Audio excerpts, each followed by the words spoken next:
Ramiro Capella. Cuéntame de su vida. No.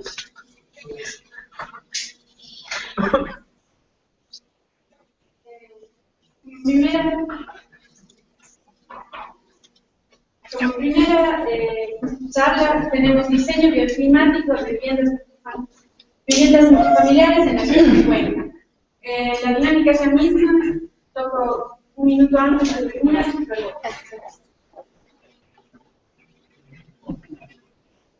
Buenas tardes, les voy a hablar sobre el diseño bioclimático de vivienda multifamiliar en la ciudad de Cuenca. Para este diseño me basé en 3 puntos principales: uno, el confort ambiental, la electricidad de agua caliente y el ahorro de agua potable. En cuanto al confort ambiental, basándonos en datos climáticos de Cuenca, se puede concluir que la amplitud térmica diaria es más importante que la mensual o anual, ya que durante el comienzo del día y al final del día se presentan las menores temperaturas y mayor humedad, mientras que al mediodía se presentan las mayores temperaturas y menor humedad. Es por eso que se han utilizado sistemas solar pasivo que mediante mecanismos de captación, acumulación y distribución se logre distribuir el calor en las horas que sean necesarias mediante elementos de alta inercia térmica en los envolventes y pisos o utilización de muros Cromwell, y también la iluminación natural. En este proyecto se logró que cada departamento tenga un 95% de iluminación natural.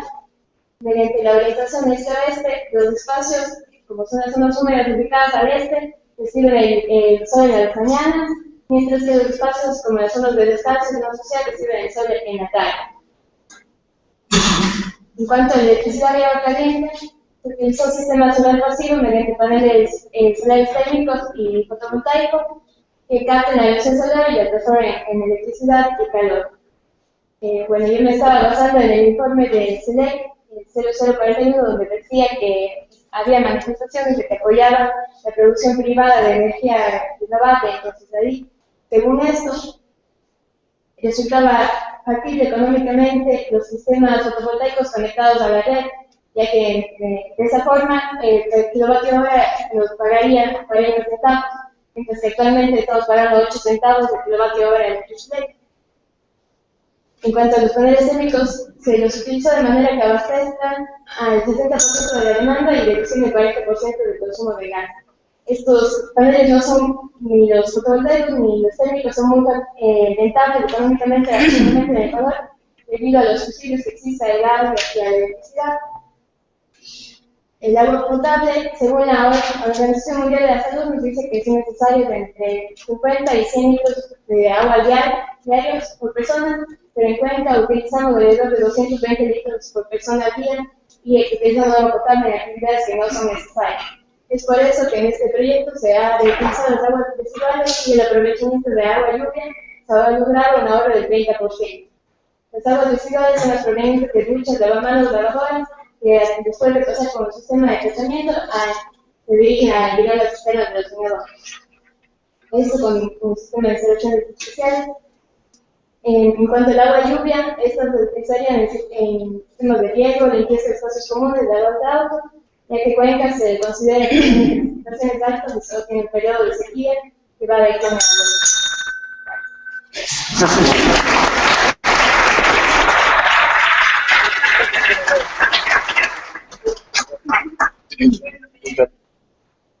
Siguiente turno es de Beatriz Vera, de charla sobre enfoques de ciclo de vida para la evaluación de sociedad. ¿Qué materiales y sistemas son alertas?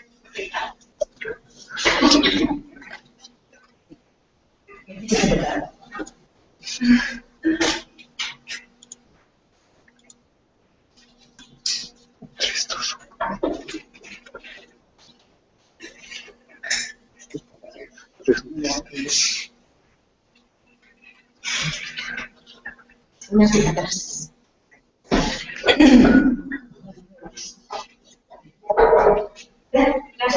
Buenas tardes con todos. La pregunta que veis ahí, la excusa que voy a utilizar, para presentarme y para introducir un tema que para mí ha sido como el dolor de cabeza de estos últimos 14 años. Esto de la sostenibilidad, ¿no? ¿Cómo lo entendemos y cómo lo evaluamos, ¿no? O sea, ¿cómo lo podemos medir? Entonces, muy brevemente, bueno, yo nací en un pueblito pequeñito de Galicia, noreste de España, para que me situéis. Los primeros años me dediqué a evaluar muchas actividades, sobre todo temas ambientales, en los sectores estratégicos gallegos, temas de saneamiento también, ¿no? Sobre todo pues, en el Vega. Y estos últimos 8 años, hasta que me incorporé a este fantástico equipo, he estado trabajando en la Escuela de Arquitectura y la Politécnica de Madrid, un grupo de investigación de arquitectura bioclimática, y he trabajado también mucho en desarrollo normativo, de evaluación de sostenibilidad. Primero, tenemos que tener claro que la sostenibilidad y tratar de evaluarla es algo tremendamente complejo, en un contexto tan globalizado, en el que además, bueno, tenemos que la sostenibilidad nos tiene que realizar algo local. Pero ahí nos vamos a encontrar con muchas contradicciones, especialmente con aspectos socioculturales, ¿no? Esa idea de que es lo bueno o lo deseable, pues veremos que es muy conflictiva, ¿no? Bueno, ya has colocado esto de disfrutar de la niña, pero bueno, más o menos por eso de ahí.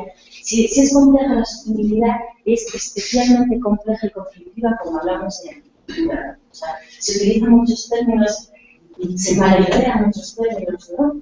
De manera intercambiable, saber dar al final su color, ¿no? Orgánica, pues no necesariamente tiene por qué ser ni ecológica ni sostenible, ¿no? Y al final lo sostenible tiene que trascender a lo ambiental, ¿no?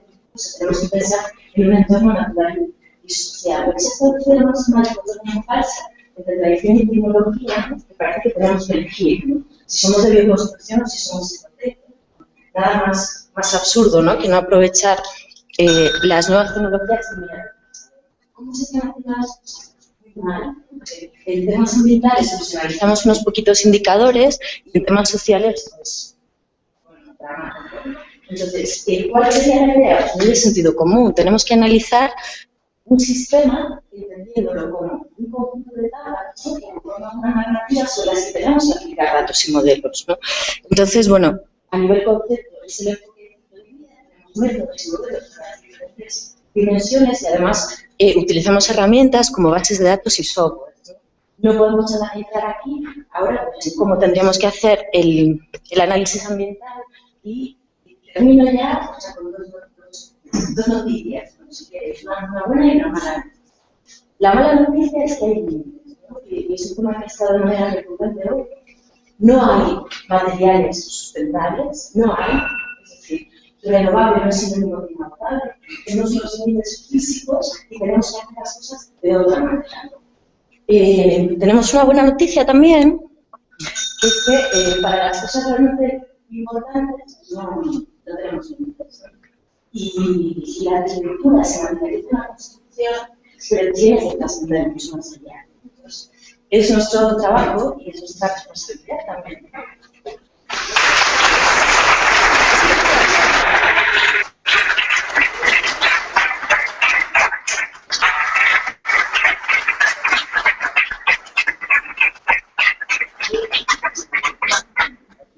Muchas gracias a todos.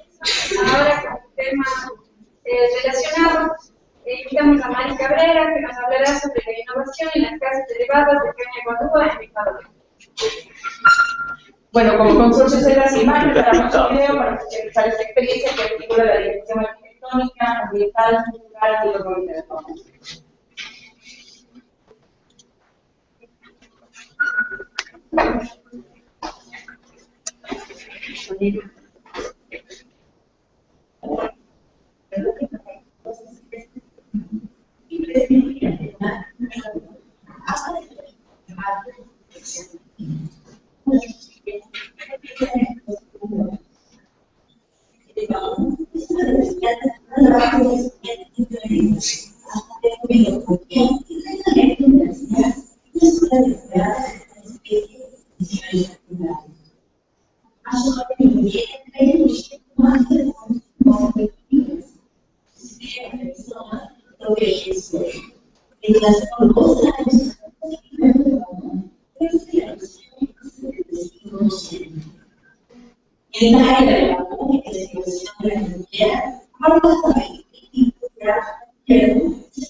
grandes nubes, pero el común, cosas grandes más comunes, bicicletas, pisos, puertas, unidades, instrumentos musicales,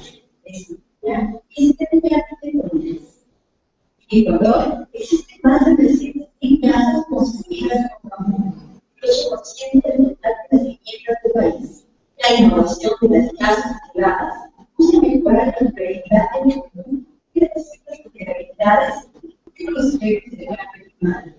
Para Ecuador, la viste mejor medidas municipales de construcción, no medidas privadas para el invierno, y un plan federal, un diseño que garantiza ahorro de energía nuclear, una política de decisión y eliminación nuclear y la protección de los ingresos. Visibilidades que dominan el efecto común. Uniones mujeres. Efectivamente, los diseños. Mantrajes con parejas ilustradas. Paredes exclusivas. Y además más grande y controlable. Manteniendo la esterilidad del común. El uso de la construcción puede ser arreglada de manera diferente sobre el cuando ha hecho un cultivo que tiene, donde no se usa los mantiene el valor y las características. El uso de ese hablo de esos familiares locales, hablo de la y habla de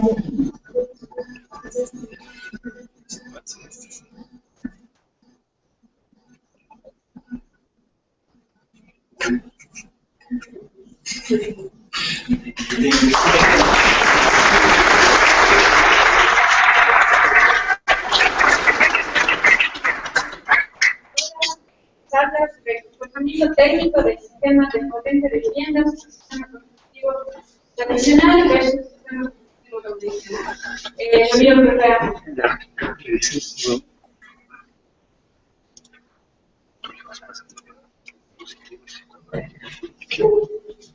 Buenas tardes con todos. Mi mensaje que quiero dejar sobre el tema de la arquitectura bioclimática está focalizado hacia dos temas principales. Primero, el comportamiento de los sistemas constructivos tradicionales sobre un sistema constructivo convencional a doble ladrillo. ¿Cuál es el comportamiento técnico que tiene este frente a una metodología de cálculo técnico? Luego, en este caso, una aporte que se dio ir un poco más allá en el sentido de los sistemas de evaluación, como ya lo decía Andrés en la presentación del INER, eso es en cierto sentido una deficiencia que tenemos en el ámbito de la investigación. Vamos a ir pasando las diapositivas, la concepción bioclimática de la arquitectura, lo pueden ver en el siguiente cuadro, cuáles son las variables bioclimáticas que se hacen correspondencia al balance térmico que debe tener en la edificación, ganancias de calor, pérdidas de calor, siguiente. Son los datos que tenemos sobre cada uno de los materiales. Por lo decía, no existe datos específicos para cada una de las modalidades. En este caso, el trabajo que hicimos en la ciudad de Loja, utilizamos datos de catálogo con los datos climáticos de base de datos de datos de la zona, geometría solar. Aquí es muy importante la recopilación de datos, utilizamos datos de 5 años de la ciudad de Loja para determinar, luego en la simulación, el día más caluroso en el año, 23 de octubre, y el día más frío. Utilizamos diferentes softwares para la simulación y eso nos permitió utilizar ciertas estrategias al final en el diseño arquitectónico de la remodelación de una edificación para el centro histórico de la ciudad. Este es todo el proceso que se sigue de la metodología de cálculo técnico. Y llegamos a establecer un resultado de comportamiento del sistema de mollete de adobe con respecto al sistema de mollete de la. Entonces, durante todo el día existen estas variaciones de temperatura que nos dan ciertos indicadores de establecer ciertas estrategias para el diseño arquitectónico. Siguiente, rápidamente, con la simulación que se hizo, utilizando equipos de futuros hechos, luego estableciendo dos días más fríos y días más calurosos con datos que teníamos, determinamos cuál es la mejor orientación de la edificación. Los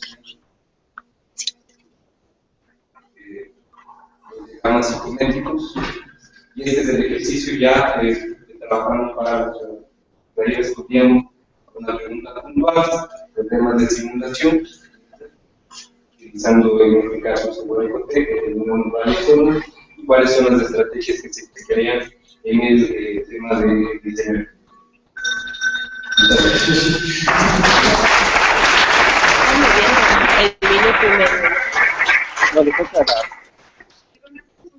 Cambio, vamos a llamar a Emilia Brand, que nos ayude con la charla argumentos para considerar el confort técnico como parte del diseño arquitectónico y urbanístico. Buenas tardes. Bueno, como todos sabemos, el clima de la Tierra está cambiando, aumentando su temperatura debido a los gases de invernadero, y el resultado de esto es la organización. El Instituto Nacional de Seguridad de Higiene y el Trabajo de Barcelona define el confort térmico como la ausencia de sensaciones de frío o calor en las personas y la favorable condición del aire para el desarrollo de sus actividades. Sin embargo, el confort térmico es un tema subjetivo, pues cada persona lo experimenta de diferente manera. Igual la gente tiende a adaptarse a las condiciones climáticas en las que se encuentra.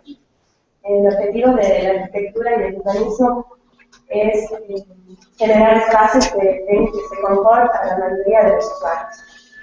En cuanto al confort térmico en el interior, el proyecto de Daniela Vecinos consiste en desarrollar aislantes térmicos elaborados con materiales económicos, reciclables y orgánicos, como la paja de trigo, el bagazo de caña o la cascarilla del arroz. Todos estos elementos normalmente son desechados o quemados, produciendo mayor contaminación y gases invernadero. En este caso son utilizados como aislantes para viviendas en climas fríos. Aquí está una muestra de la pared. Y así se evita el uso de calefacción, también se reduce la exportación de aislantes. En cuanto al confort térmico en el exterior, el espacio público tiene la característica de poder regular y modificar el clima en una ciudad. En cuanto a los problemas que se encuentran dentro del confort exterior, está la isla de calor, que se produce normalmente en el centro de las ciudades debido a que las edificaciones tienden a aumentar la temperatura. En contrario, las zonas verdes mitigan esa temperatura, produciendo un efecto de refrigeración. Es por eso que existen estas diferentes técnicas entre lo urbano y lo rural. Algunos estudios realizados en Vancouver demostraron que existe una diferencia de hasta 5,5 grados centígrados entre una zona boscosa y el área urbana, igual con una diferencia de 1,1 grados centígrados entre un parque urbano y una zona edificada.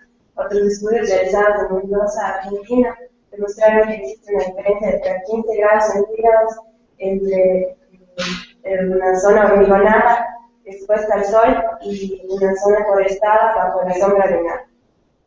Es por eso que, bueno, en cuanto a la isla del calor, cabe decir que es perjudicial para las latitudes bajas sobre todo, pero en las latitudes altas se les puede utilizar para disminuir la necesidad de la calefacción. Como estudiante me gustaría proponer que ahora en los talleres se incluyen estos temas para en el futuro mejorar la arquitectura y tener en cuenta todo esto.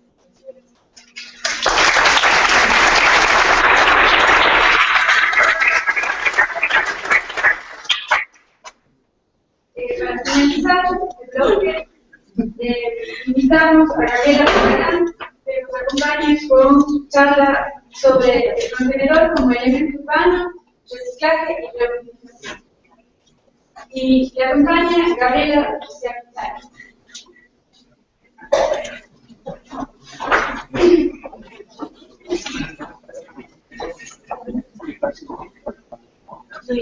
Ya le pongo yo, solo le hago clic. Ya le pusiste. Bueno, agradezco a la arquitecta María Gusto que nos invitó a poder exponer este proyecto, los proyectos de tesis. Bueno, el contenedor lo creímos importante debido a sus características y dimensiones que puede ser insertado en la ciudad como una respuesta para minimizar los problemas de habitabilidad latentes en el medio. Y debido a esas mismas características que tiene, puede ser insertado en la ciudad como un elemento urbano que acapare a mayores usuarios a que creemos sus encuentros. El proyecto nace como esta respuesta que nosotros creemos consciente y exitosa con el medio y sobre todo con el contexto urbano, a partir de nuevos elementos no convencionales para buscar las nuevas alternativas de diseño que respondan a estas necesidades latentes de la ciudad. Como idea principal de nuestro proyecto es tener en cuenta todos los problemas actuales que se dan en el medio ambiente y en el entorno. Por lo tanto, se establecen 3 principios básicos para tener una iniciativa sustentable que tratamos de aplicar en nuestro proyecto, que es la reducción, la reutilización y el reciclaje. La reducción del consumo va a ser el proceso en donde se trata de eliminar la producción de productos que van a producir un desgaste, más no un aprovechamiento. La reutilización va a ser el proceso en donde se trata de dar una segunda vida a un mismo producto, dándole el mismo uso inicial u otro diferente. En cuanto al reciclaje, es un proceso físico-químico en donde elementos o partes de elementos principales, luego de su vida útil, pueden ser transformados en nuevos elementos, pueden ser utilizados como nuevas materias primas para nuevos usos y nuevas soluciones. Dentro de eso, nosotros tomamos el contenedor, lo reciclamos y lo reutilizamos como una respuesta más allá de ser consciente con el medio, minimizar el costo de mano de obra, de recursos, también de tiempo. Para nuestro proyecto, en cuanto al emplazamiento, nosotros tomamos en consideración el campus de la universidad, en donde se nos permitió trazar el proyecto. Consideramos el jardín posterior de la universidad, de la facultad, en donde queremos potenciar esta zona, activarla y darle el uso de puntos de encuentro en las comunidades universitarias. En cuanto al diseño de nuestra planta arquitectónica, trabajamos con 4 módulos iguales, de los cuales los 2 primeros están conjugados para zonificar la área de trabajo y las zonas húmedas, como tenemos el baño y el área de la cocina. El tercer módulo zonifica todo lo que es el área de circulación y el último módulo, la zona de descanso o zona para los usuarios. Esta misma modulación se aplica hacia las 2 caras laterales del contenedor, que posteriormente estos se abren y forman los decks del proyecto. Que nosotros creímos necesario modular debido a que el contenedor es un elemento muy pequeño. En nuestro caso utilizamos un dryban de 20 pies, que es más o menos 2,39 por 6 metros y 2,32 de alto. Siendo un elemento tan pequeño, cada componente que lo conforma tiene que calzar a la perfección. Las mismas modulaciones nosotros utilizamos para las elevaciones, en donde solamente queríamos generar una línea horizontal imaginaria, en donde se encuentran marcadas 2 zonas diferentes. La zona inferior, que sería el área de trabajo, y la zona superior, en donde se permitiría igual la continuidad visual, la área portante natural que se encuentra en la parte posterior. Bueno, este proyecto Bronx nosotros le llamamos, donde tomamos dos factores importantes para su materialización. Uno, en cuanto al mobiliario, que es estructura metálica, que queríamos conservar ese origen industrial procedente del contenedor mismo. Y la madera tenemos utilizada en el mobiliario, que creemos importante para que conjugue con el medio ambiente y sobre todo se beneficie en este contexto natural. Además, en cuanto al mobiliario, también trabajamos propiamente nosotros el diseño para que este también tenga la capacidad de ser almacenado dentro del contenedor y este pueda movilizarse sin ningún problema. Bueno, les agradecemos.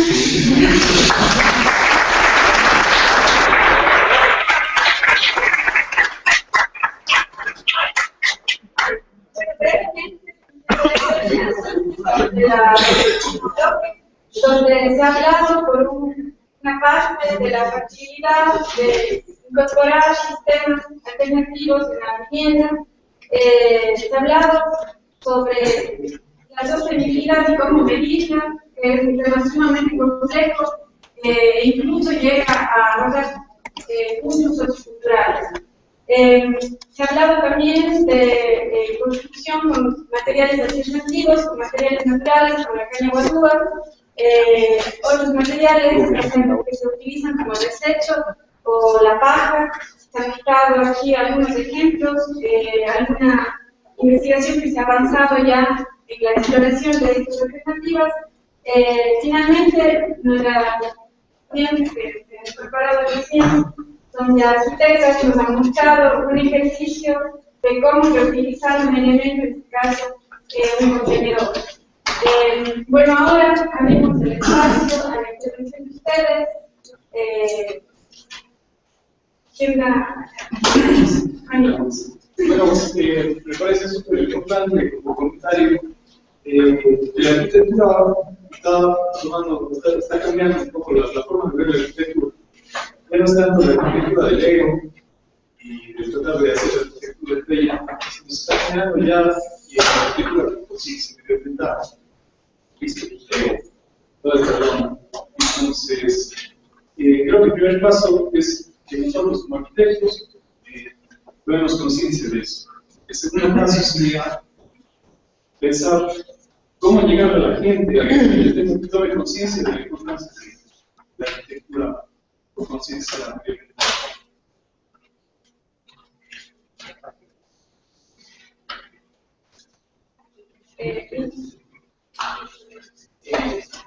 Una pregunta sobre las presentaciones que se hicieron de cañas en temas de organización, técnicos y de seguridad, porque, bueno, probablemente son mucho más visibles en la costa oriente, no sé si en la sierra, mezclándolo con paredes, bloques de concreto o algo así, y teniendo solamente funciones internas, que sería, no sé si se pudiera ese tipo de cosas. Bueno, recién la primera charla desarrollamos nosotros este tablero de la Armada. Este tablero de caña tiene un revestimiento. El revestimiento del aislante se están desinstalados en el sentido del sistema armado, y la Armada va a ser curiosidad respecto a la transferencia de los tableros son diseñados para soportar calor, pero y cosas nacionales desanimadas completamente siendo mecánicas. Hicimos algunas pruebas técnicas como de todo esto, como veo en las imágenes, y tenemos un intervalo aproximadamente de 20 minutos hasta que el calor de emisión se equipara hacia el otro lado. Entonces, eso nos da un buen margen de aislamiento térmico. Entonces, esperamos que en los próximos días la Armada nos pueda dar algunos resultados de cómo ha funcionado ya. Porque en verano, nos cuentan que en verano es en los grados, y en invierno en el 40 grados. Entonces, pero este año esperamos hacer con unos poder comprar ya, hacer las pruebas técnicas en un modelo de estado con estados y ver qué pasa.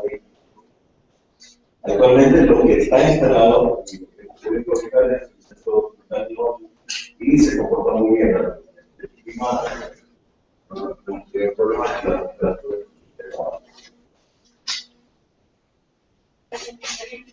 Yo quiero recuperarnos porque no sé si vimos algo que se podía hacer.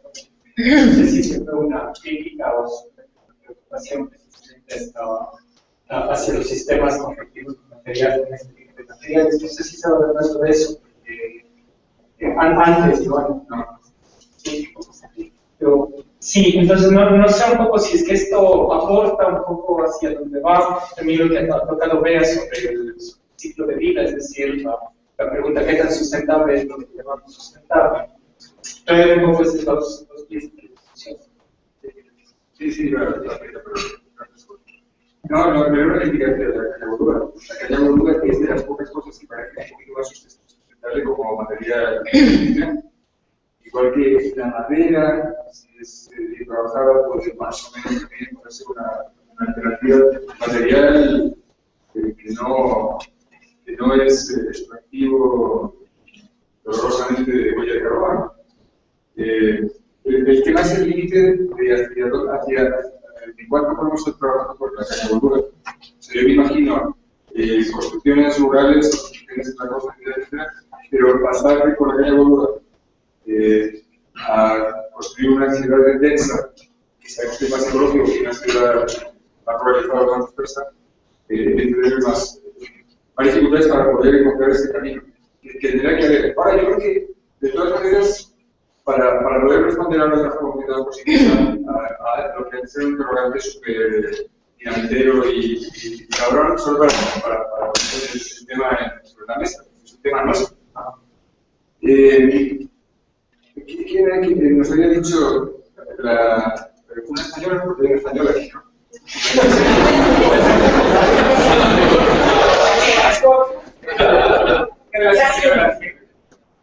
Pues no hay materiales sustentables.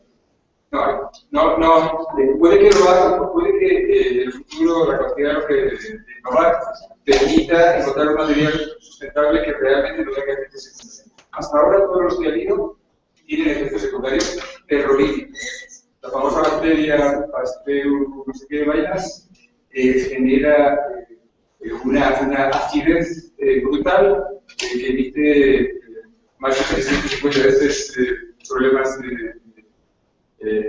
más de 350 veces lo que el problema del CO2, porque está produciendo sustancias que son supertóxicas. En fin, y además genera problemas de suelo, y si se utiliza masivamente, cualquier cosa que se utilice masivamente va a tener efectos secundarios masivos. Entonces, el tema de la tecnología puede que encontremos, pero yo por ahora creo que hasta que eso no suceda y intentando minimizar un poco nuestra fe en la tecnología que es excesiva, yo creo que hay una conclusión que se puede sacar sobre la idea de que no hay un material sustentable.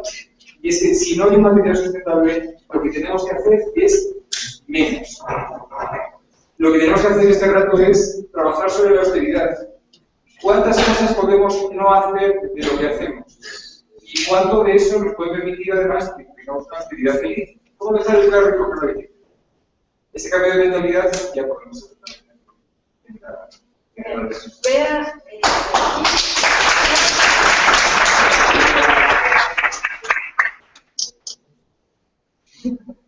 Bueno, por seguir un poco, ¿no? En la misma línea y dos pequeños apuntes. Lo único que sabemos que es sustentable es no construir. Y lamentablemente la termodinámica anula la magia. Entonces, cualquier cosa que hagamos, cualquier tipo de actividad, genera impacto. O sea, va a haber una pérdida de energía, va a pasar. Y como no podemos vivir como especies sin generar actividad, pues entonces yo estoy totalmente de acuerdo contigo en el sentido de, primero es un análisis de necesidades, ¿no? O sea, un debate sobre necesidades básicas, que la mayoría no se satisface de manera material, entonces tampoco tiene que cubrir el páramo, no vamos a volver a las cavernas, pero sí que hay que tener muy claras las necesidades y muy claras que para analizar comparativamente las maneras de hacer, conseguir hacer un poquito mejor, cómo satisfacerlas, pues no podemos tener una visión ilimitada, ¿no? A un proceso industrial o algo que pasa muy concreto en un lugar, especialmente en un contexto tan globalizado donde todo viene, no se sabe de dónde, y tenemos que construir ese narrativa. Un mito es que los materiales naturales no tienen huella ambiental o incluso tienen un impacto ambiental grande. Lo único que nos ha permitido hasta ahora, y ahora se están haciendo investigaciones, subidas de hasta ahora lo único que hemos conseguido actuar de subidas de CO2 han sido los combustibles fósiles, que durante 300 millones de años pues, se han ido almacenando y en 300 años los hemos liberado a la atmósfera. Entonces, hay un problema de ritmo. O sea, hemos acelerado, ¿no? Le hemos hecho funcionar a un sistema, que es en este caso nuestro planeta, 1 millón de veces más rápido para funcionar. Entonces, bueno, tenemos que tener una reflexión sobre cómo y sobre los tiempos que estamos manejando. ¿Qué pasa con los materiales naturales? Es verdad que se mira CO2 sobre el tiempo, pero ese CO2 lo van a liberar en un escenario, pues, 100 años, en un escenario que, si somos generosos, podemos decir que su ciclo de vida, en términos del CO2, sí se generan muchos impactos. El cambio climático no es el único efecto, ¿no? Se acidifica el suelo, se toxifican las aguas, se depura, o sea, hay muchos efectos. Pero incluso solo en términos del CO2, no podemos, o sea, podríamos, siendo generosos, decir que es neutro, que todo lo que han asimilado luego lo van a liberar. Entonces no aportan CO2. Pero es falso, porque hay que transportarlos, hay que preservarlos de alguna manera, hay que sacarlos, o sea, tienen una serie de impactos. Otra cosa es que comparativamente sean mejores y, ojo, que han sido renovables para unas tasas donde teníamos unas necesidades en el pasado.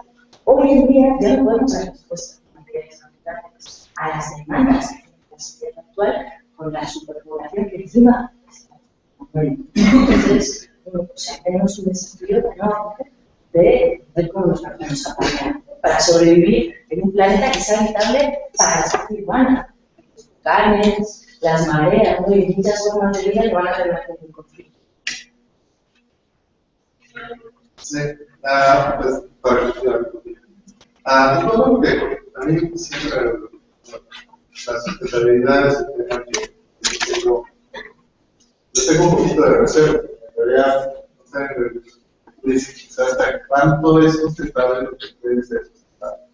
Lo que sí sé es que más que sustentable hay que ser responsable. Uno tiene que realmente ser responsable y tomar las decisiones inteligentes sobre lo que estamos haciendo, no solamente a nivel de arquitectura, sino también a nivel de ciudad, a nivel de territorio. Les voy a poner un ejemplo muy concreto y lo voy a poner sobre la mesa porque está demasiado. Es la idea del aeropuerto de Galápagos. El aeropuerto de Galápagos se vende como el mejor, el aeropuerto más sustentable del mundo. Tiene sistemas de energía pasiva, está hecho con construcción liviana, totalmente renovable. Tiene sistemas de energía solar, tiene sistemas de energía eólica, pero es, o sea, básicamente sí, pues, están también hasta bonitos. Sin embargo, permite que entren 3 veces la cantidad de aviones que permitía el aeropuerto exterior, lo cual multiplica la huella ecológica por 15 aproximadamente. Y no solamente eso, sino que permite que entre 10 veces la cantidad de turistas a Galápagos, lo cual devasta la ciudad, lo cual devasta toda la naturaleza y genera una extensión de las ciudades. Y genera una gran extensión de los sistemas agrícolas que devastan las áreas protegidas. Entonces, nosotros vendemos, y se vendió el aeropuerto de Galápagos como estamos pensando en la naturaleza. Yo creo que es mentira, eso yo creo que es una verdadera responsabilidad. Y creo, como dije, antes de ser sustentados, pues somos responsables de lo que estamos haciendo. Esto no tiene solución, es complejo. Yo estaba pensando en esto, que en España, voy a hablar de eso.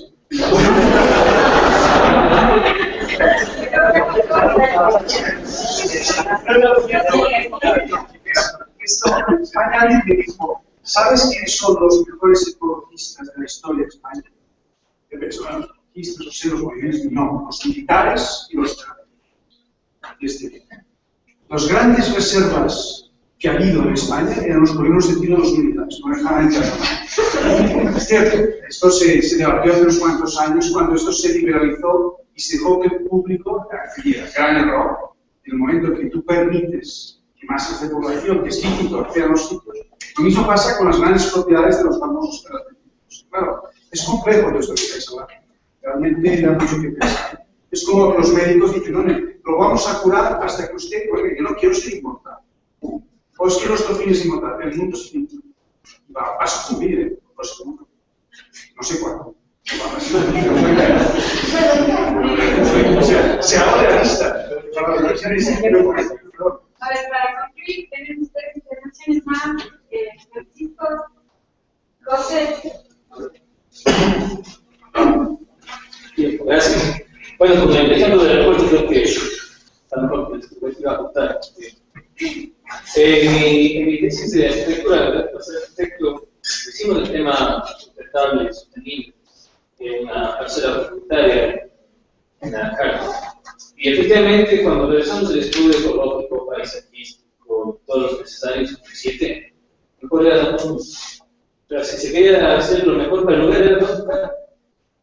Así que, como tenía que grabar, optamos probablemente en ese criterio de hacer una mínima intervención, que va a haber siempre una afectación por parte de eso.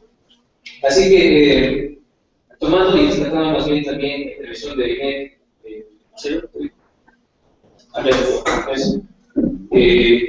en la mañana había los dos vectores que parecían opuestos, que eran ecología y tecnología. Por un lado la bicicleta, por un lado la movilidad. Entonces, justo, ¿dónde está ese punto de inflexión o de conclusión entre los dos vectores en el que vemos que la tecnología sí puede ayudarnos a tener confort, claro, que confort, y a impactar menos? Entonces, ahí creo que está el reto, cómo estos dos vectores, la necesidad del ser humano y la tecnología nos puede ayudar, dependiendo del contexto, que se asienta también, por supuesto, a impactar menos.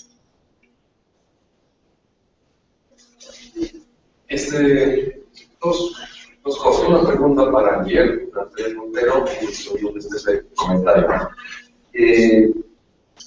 Si nosotros vemos esta tercera parte, digamos, que es la parte ambiental, y la primera que es de hacer la ciudad, cómo se creaba la ciudad, porque había una dispersión muy alta y teníamos grandes distancias que recorrer para llegar al trabajo, al transporte, a la conectividad. ¿Hay algún estudio en términos energéticos, en términos económicos, cuánto se gasta en edificaciones, cuánto se gasta energéticamente, económicamente en edificaciones en la ciudad, cuánto cuesta en la ciudad, en edificaciones independientemente y en transporte? Considerando únicamente el transporte urbano y no el transporte interurbano. ¿Cuánta energía nosotros consumimos en las ciudades para transportarnos y cuánto mejoramos? En el sentido con densidad, con todo el discurso que voy mañana de hacer varias segregaciones de vivienda, industria o comercio, juntantes, las puedes complementar. Si existe esta evaluación de cuánta energía estamos consumiendo en este sentido de transporte y energías, eficiencia energética de edificación. Y la segunda, que es más un comentario, es que muchas veces nos preguntamos si las ciudades, desde un punto de vista, tienen que densificarse y tener espacio público y estas ciudades se comienzan a convertir en núcleos, pero estos núcleos comienzan a ser una especie de repelente, en el cual tenemos un núcleo urbano, después tenemos una especie de franja agrícola y después una especie de bosque intocable. Haciendo la analogía, ya digo, nosotros nunca vamos a ser capaces de entender a la naturaleza y amarla para poder trabajar por ella si nosotros no entramos en un contacto directo con ella. Si es que no tenemos un uso de suelo equiparado entre el uso urbano, entre el uso agrícola y el uso forestal que convivan y se relacionen directamente y no pensar en una especie de círculos radiales, en los cuales son expansivos y expulsivos. En ese sentido es que sí me nace la pregunta cuando nosotros en la densidad de las ciudades o en esa concentración de las ciudades que son como radios expulsivos, ¿qué tan ecológicos son? Porque la ciudad no vive autónomamente, sino que vive del campo y vive de la producción agrícola. El otro día leí una conferencia del alcalde de Chicago y él decía que el tomate promedio que llega a Chicago viaja de alrededor de 12.000 a 16.000 kilómetros. Entonces, ¿cuán ecológico es eso ahí? Por más que Chicago es de mudanza. Entonces, esa relación entre campo y ciudad creo que es muy problemática. O sea, curiosamente, Machachi es posiblemente uno de los valles de Callao, es uno de los valles más verdes del Ecuador que se están urbanizando. El rato que se urbaniza en eso, ¿de dónde va a salir toda la producción de alimento que produce ese Ecuador? Tiene que irse más lejos, necesitamos más infraestructura, necesitamos construir más y necesitamos gastar más energía para alimentar a esa ciudad, para que nos transporte, para que el alimento llegue. Entonces, ahí. Sí, en cuanto a lo del transporte, bueno, estamos como en el proyecto de líneas de investigación. Uno de sus puntos de determinar ese valor que tú estás queriendo saber. Bueno, yo creo que Francisco debe sacarlo del proyecto que podría responder de otra manera. En lo que se refiere al transporte, nosotros estamos levantando una situación estática en el consumo energético del sector transporte a nivel nacional. Esto lo hemos hecho a través de los despachos de la ARCH, por región, por ciudad, por tipo de transporte, e incluso hemos llegado de cierta manera a poder desagregar a tipo de vehículo, como una simulación del LIF es un modelo específicamente para energías. El número exacto de cuánto se consume en una ciudad o cuál es el porcentaje no lo tengo en la cabeza, tal vez lo traigo mañana, pero ya lo estamos sacando. Es parte del levantamiento de la línea base de investigación y eficiencia energética. Y lo que sí se puede decir, como tú lo dices, es que el impacto del ciclo de vida, uno de los mayores impactos es el transporte en todos los productos. Y eso hay que evaluarlo y hay que concientizarlo. Y uno de esos es nuestro transporte diario a nuestras actividades. El impacto, Beatriz sabrá decir mucho mejor esto, el impacto del análisis de ciclo de vida de tu servicio, de tu producto que tú generes, está mucho más alto en toda la fase de transporte. ¿Sí? Y vuelvo y repito, hay que concentrar en esa parte. Yo quería decir el tema de la sostenibilidad y recuperar el ejemplo de Chole y hacia Derek. Si uno llega a Chole, un europeo, ¿no? Que ya sabe de las políticas de sostenibilidad, de su Agenda 21, inversiones en medio ambiente, gestión ambiental, ya que Chole es un desastre. ¿No? Un desastre, no hay sostenibilidad, la basura no se gestiona, es un desastre. Pero Chole es más sostenible que Oxford, sin duda, sin duda. Porque lo que disminuye la sostenibilidad no han sido las políticas, o sea, lo que aumenta la sostenibilidad, no son las políticas sobre sostenibilidad, las estrategias, la bombilla ahorradora. Lo que ha disminuido lo que aumenta la sostenibilidad en Europa ha sido la crisis, que ha disminuido el consumo de energía, creo que alrededor del 20%, el transporte en vehículo privado, eso es lo que ha aumentado la sostenibilidad. Por tanto, vamos a dejar que una crisis nos lleve a ese proceso o queremos controlar ese proceso de crecimiento. Ese es el punto. La sostenibilidad no es nueva tecnología, no son nuevos planes, es consumir menos recursos y mejorar nuestra entropía y mejorar nuestra metabolismo. Sí, bueno, terminamos con... Gracias. Yo solo quiero resaltar la idea que ya se mencionó en el video de discurso de la Cañacuatúa sobre el tema de las grandes ciudades, donde los barrios periféricos y formales utilizan la Cañacuatúa como una solución. Ahora ya conocemos de que incluso es parte de muchas literaturas sobre la vida ciudad, de que estos sectores de las ciudades son los que tienen la menor productor.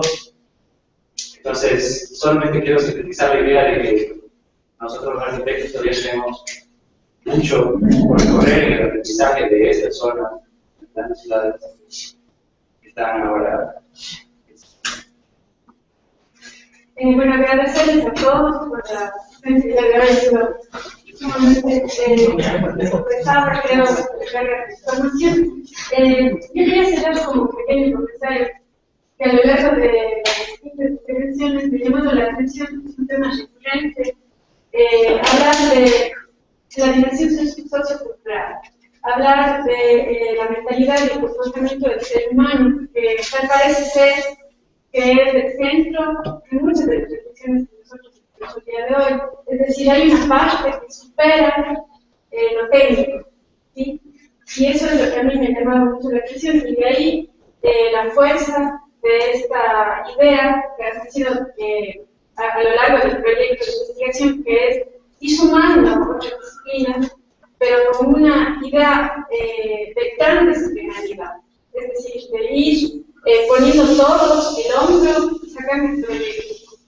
Eso a mí me llama mucho la atención el día de hoy, bueno, ahora Daniel les va a decir un par de cosas. Un par de cosas logísticas para María. Muchísimas gracias, Natasha. También me sumo al agradecimiento por su presencia aquí, no solo física, sino sobre todo intelectual. Yo creo que ha sido una discusión riquísima. Más o menos han visto cómo funciona la dinámica de las charlas relámpago, a pesar de que vean ya me pide más tiempo. Pero la idea sobre todo es esto, es poner ideas sobre la mesa para discutir. Creo que estamos logrando lo que habíamos planificado por este evento. Mañana vamos a ver precisamente cómo funciona eso en las desconferencias. Veo que ya hay un montón de temas, igual más de los que podríamos hacer, pero es cuestión de ustedes cómo se organizan. ¿Qué es lo que vamos a ofrecer para mañana? Vamos a ofrecer 3 horas y media, ¿no? Para las desconferencias. 3 horas y media de discusión. ¿De acuerdo? Vamos a ofrecer un tiempo, que es 1 hora y media, y vamos a ofrecer un espacio, mejor dicho, varios espacios. Depende de cuántos lo necesiten. Tenemos, como habíamos dicho, 2 aulas más este espacio donde podríamos armar también varias mesas, y se pueden hacer también tanto en paralelo como en secuencia. Es decir, si hay mesas que crean que pueden durar menos tiempo, pues podrían hacerla una a continuación de otra. Eso depende de ustedes, realmente de cómo deseen organizarlo. Y les voy a pedir a gente que no ha puesto su nombre al lado del tema, les voy a pedir que lo pongan, porque va a ser la persona precisamente que se va a encargar de negociar. También entre Daniela y Natasha han ido poniendo algunos temas comunes que tal vez podrían juntarse en una sola desconferencia. Entonces, al mismo tiempo, conversen entre ustedes. Yo creo que pueden haber algunas cosas que pueda ser más enriquecedor discutirlas en conjunto.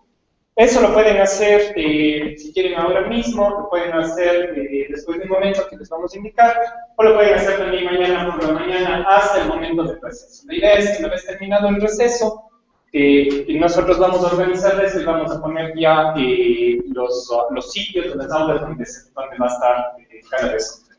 Sobre todo, aprovechen ese espacio para formar estos posibles grupos de trabajo, estos posibles proyectos colaborativos, estas posibles redes de trabajo. Muy bien, eso nada más. 2 cosas logísticas. La una es que las chicas Gabrielas, que nos han mostrado el proyecto del contenedor, lo han abierto en la parte de acá atrás, con lo cual vamos a poder conocer el proyecto en carne propia.